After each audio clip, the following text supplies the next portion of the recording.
Okay, so I'm really behind with the Daf Yomi. This was supposed to be for May 23rd. It's May 25th right now, but May 23rd, it should have been Shevuot 22. So we're in Daf 22. It says at the end of 21, but isn't there an unresolved question with regard to one who took an oath not to eat and then ate dirt? If, as the rabbis claim, one is not liable for eating less than a full measure, you could rather answer that which Rava asked with regard to one who says, on my oath I will not eat, and who then ate dirt. Rava's question is, how much must he eat in order to be liable? Based on the rabbi's statement, you could answer that he is not liable unless there is an olive bulk that he has eaten. The Gemara rejects this conclusion. When we say in the Mishnah that there is no cases where a person who eats less than a full measure is liable, we say it with regard to items that are edible. And we're in 22. It was just the first few words. We're in 21. The Gemara asks, but aren't konomot an example of a case where one is liable for eating even less than an olive bulk? The Gemara answers, konomot are also like the case where he specifies that any amount is forbidden for consumption. The Mishnah teaches that Rabbi Akiva said to the rabbis, where do we find one who speaks and is liable to bring an offering for it, as this oath taker merely speaks? That is, he takes an oath and brings an offering for it. The Gemara asks, and do we not? But isn't a blasphemer liable to bring an offering according to the opinion of Rabbi Akiva? So in Keratot 7a. The Gemara answers, we are speaking of one who speaks and in doing so generates a prohibition. In this one, the blasphemer is merely one who speaks and sins but does not bring an offering.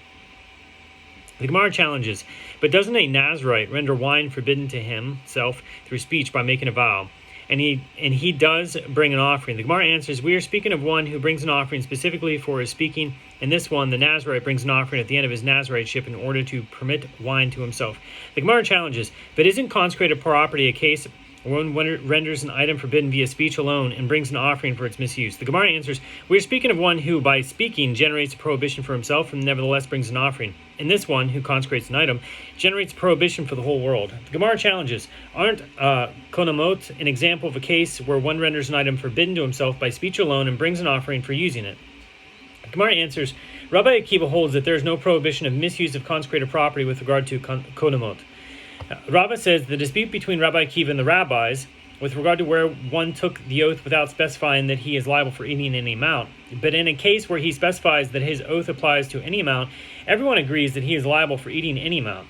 What is the reason for this? One who specifies this renders any amount significant like a whole entity. And Rava says, the dispute is with regard to a case where one takes an oath saying, on my oath I will not eat. But in a case where one says, on my oath I will not taste, all agree that he is liable for tasting any amount.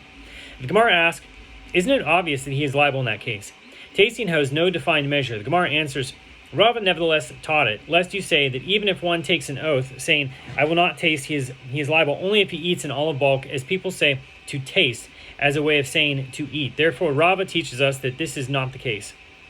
Rav Papa says, the dispute in the Mishnah is with regard to oaths, but with regard to konomot, all agree that one is liable for eating any amount.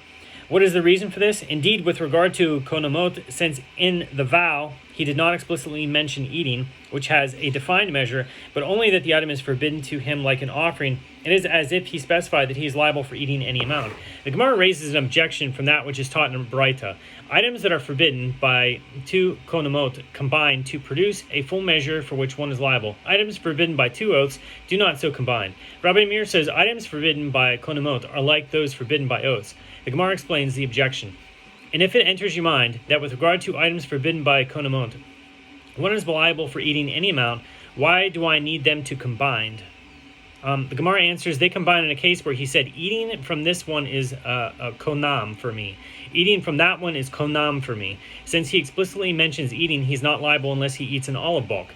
The Gemara asks, if so, why do they combine to produce a full measure? Ultimately, since he took two separate vows, go to this item, and there is not a full measure, and go to that item, and there's not a full measure. The Gemara answers, they combined to produce one full measure when he said, eating from both of them is konam for me.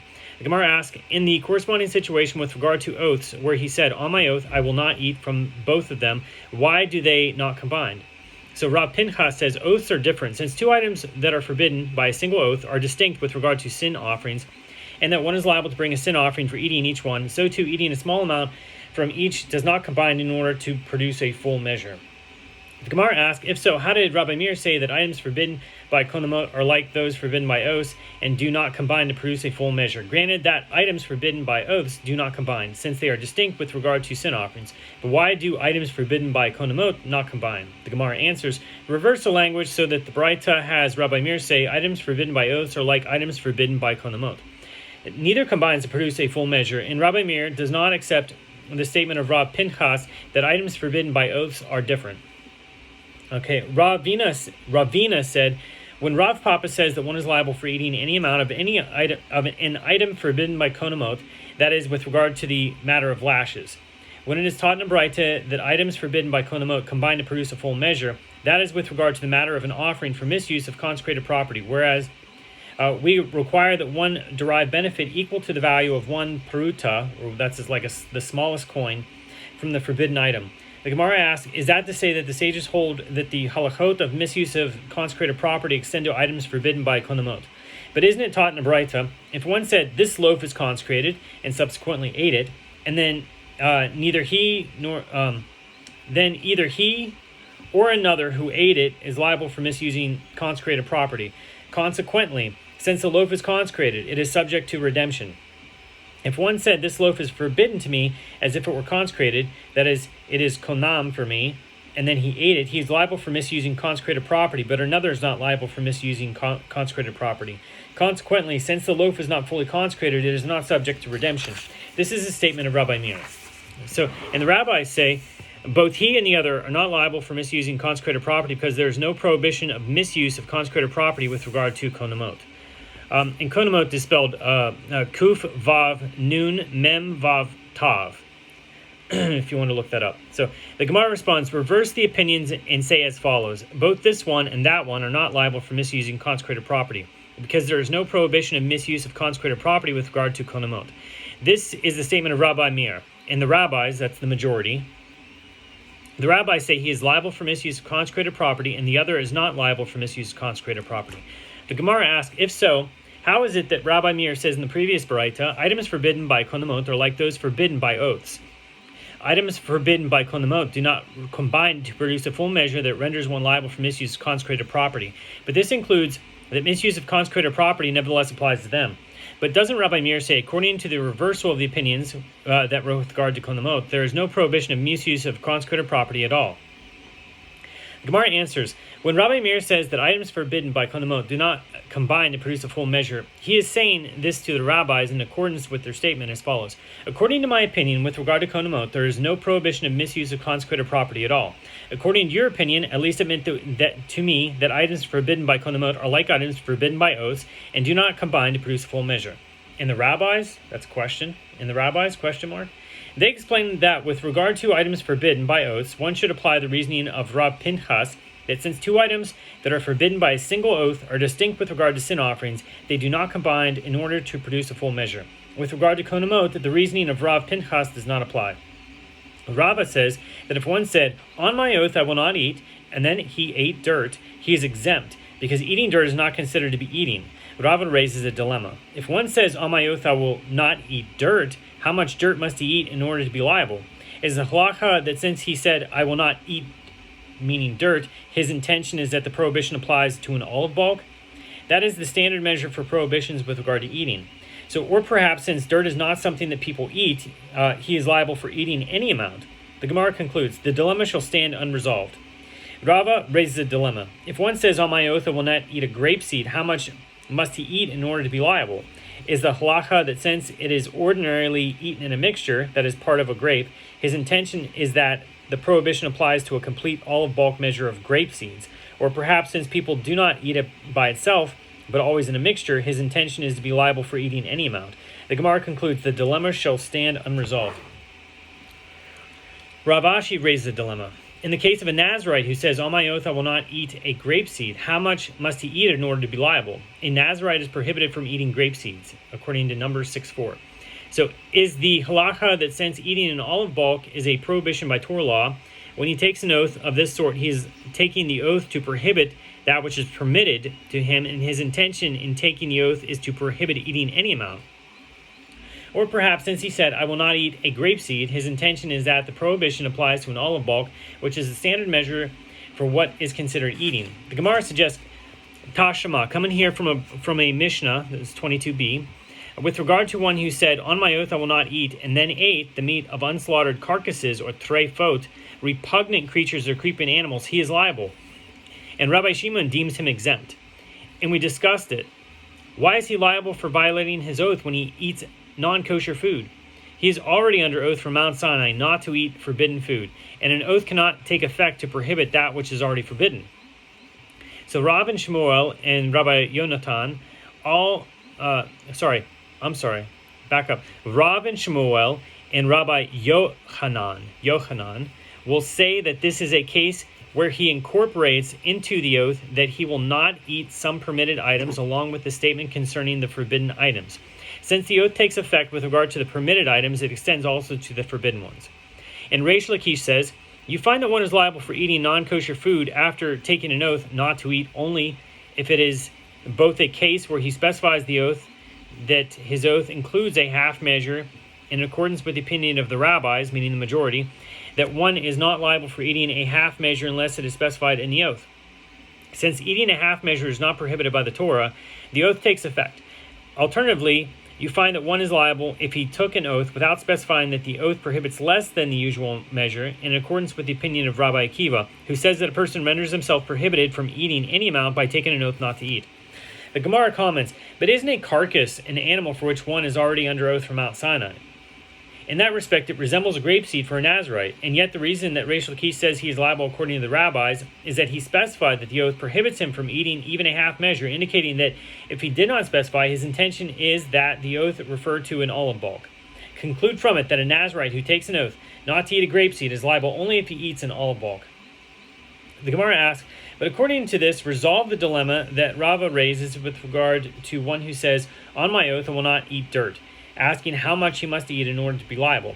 Resolve the dilemma by saying that he is not liable unless he eats an olive bulk, since a carcass resembles dirt, and the reason he is liable that he specified that the oath prohibits him from eating even a half measure, indicating that if he did not specify, his intention is that the oath refers to an olive bulk. The Gemara answers, no, the dilemma cannot be resolved based on this comparison. Dirt is entirely inedible. A carcass, by contrast, is edible, but a lion crouches on it, that is, eating it, is prohibited by the Torah. Therefore, one cannot derive the halacha concerning dirt from the halacha concerning a carcass. Okay, back to the Mishnah. The Mishnah says, if one said, on my oath I will not eat, and then he ate and drank, he is liable to bring only one offering, because an oath to refrain from eating includes refraining from drinking. If he said, on my oath I will not eat, and I will not drink, and then he ate and drank, he is liable to bring two offerings. If he said, on my oath I will not eat, and then he ate wheat bread and barley bread and spelt bread, he is liable to bring only one offering. If he said, on my oath I will not eat wheat bread or barley bread or spelt bread, and he ate all of them, he is liable to bring an offering for each and every one. If he said, on my oath I will not drink, and then he drank several kinds of liquids, he is liable to bring only one offering. If he said, on my oath I will not drink wine or oil or honey, and then he drank all of them, he is liable to bring an offering for each and every one. If he said, on my oath I will not eat, and he ate foods that are inedible, or drank liquids that are not potable, he is exempt. If he said, on my oath I will not eat, and then he ate the meat of unslaughtered carcasses, or treifot, repugnant creatures, or creeping animals, he is liable. And Rabbi Shimon deems him exempt. Since he is already under oath from Mount Sinai not to eat them, and an oath cannot take effect where another oath is in force, but if he said, it is konam for my wife to derive benefit from me if I ate today, and he had eaten carcasses or treifot, repugnant creatures or creeping animals, his wife is prohibited from deriving benefit from him. So now back to the Gemara. The Gemara says, Rabbi Chia bar Avin says that Shmuel says, if one said, on my oath I will not eat, and then he drank, he is liable. If you wish, you may propose a logical argument for this ruling. If you wish, you may cite a verse to explain it.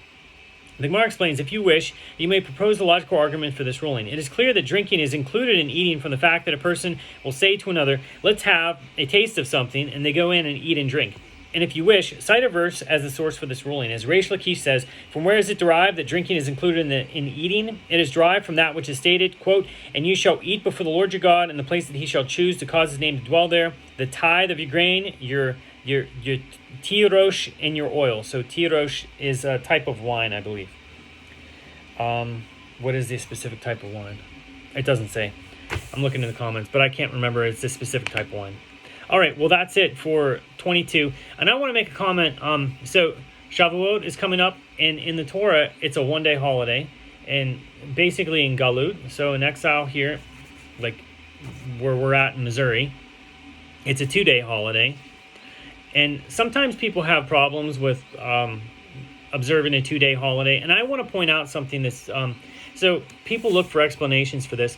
And, you've heard the thing that, like, outside of the land of Israel, there's not as much Kedusha, so you celebrate two days. That's not really, like... It doesn't really get to the crux of it. And I think the another way to look at this is that for Sukkot, we have the festival, and then there's an 8-day festival where Hashem says that he made this additional festival so that we stay with him for a longer period of time.